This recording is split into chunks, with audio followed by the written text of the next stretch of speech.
Hey, when you think of spring, you think of spring cleaning, and that should apply to your vehicle as well. In today's Midday Fix, Jason Kruger's here with care and tune-up checklist for all of us. He's the franchise owner of the Mr. Transmission Milex store in Crest Hill.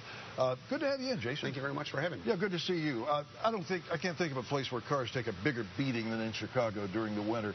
I'm sure you see a lot of that in the spring. We're getting in our vehicles now, getting ready to take road trips, and we got some things to get done. What do you see the most? Common practice that you'll start to see is people have their heaters off and the windows are open now, and you start to hear the squeaks and rattles and the things that you didn't hear before the 6 months of winter came. Yeah, I guess that's going to happen. So when you hear those squeaks, what does that tell us? Well, typically a good thing that gets beat up in the winter months is salt, and it beats up suspension, and you'll get it on the brakes, some corrosion, because we're in the salt belt here in Illinois. And I got a couple examples of components that typically will have some issues.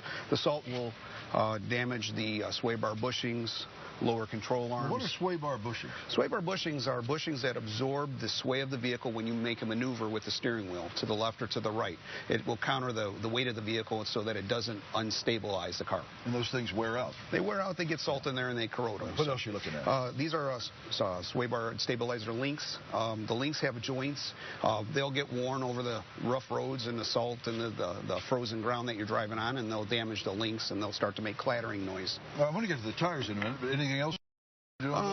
Common filter, standard, the way it used to look. A lot of the vehicles have went to a cartridge type oil filter, and that's inside the engine more than the outside mounting. I did not know that. Space is of the essence now, because everything's got compacted to reduce weight for fuel efficiency, and oil filters they've now installed inside the actual engine.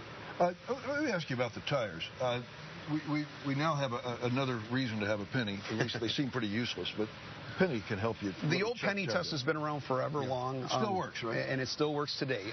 Typically, when you get to the hair of the line of the penny, that's an indication that the tires are about 3/32 in regards to depth. The hairline, that's Lincoln's head, right? Lincoln's head. So that's time to replace tires. Yeah. I think I just recently learned a few years ago that tires can just get old.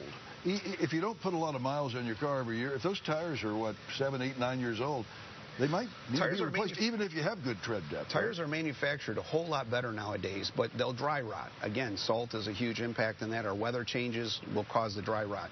When you walk over to the side of your vehicle and you take a look at a tire, you're going to look along this edge here for dry rot cracks.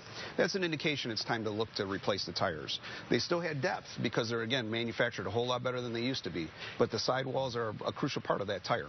What about air conditioning? Air conditioning. A couple of good ways of the general public can check their air condition is a thermometer in the center vent of the vehicle. What that will basically do is on air condition, your vehicle should run about 20 degrees colder than the ambient temperature outside.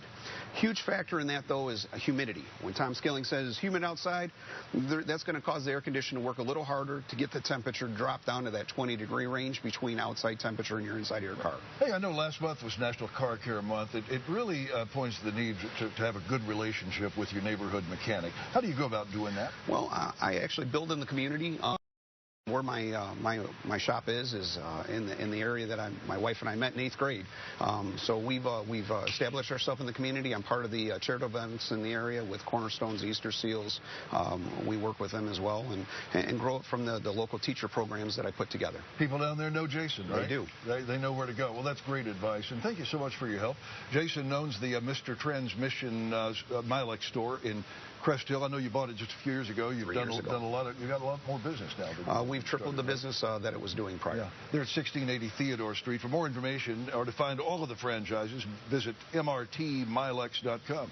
For a link, if you missed anything, you can watch this segment by logging onto our website, WGNTV.com/midday.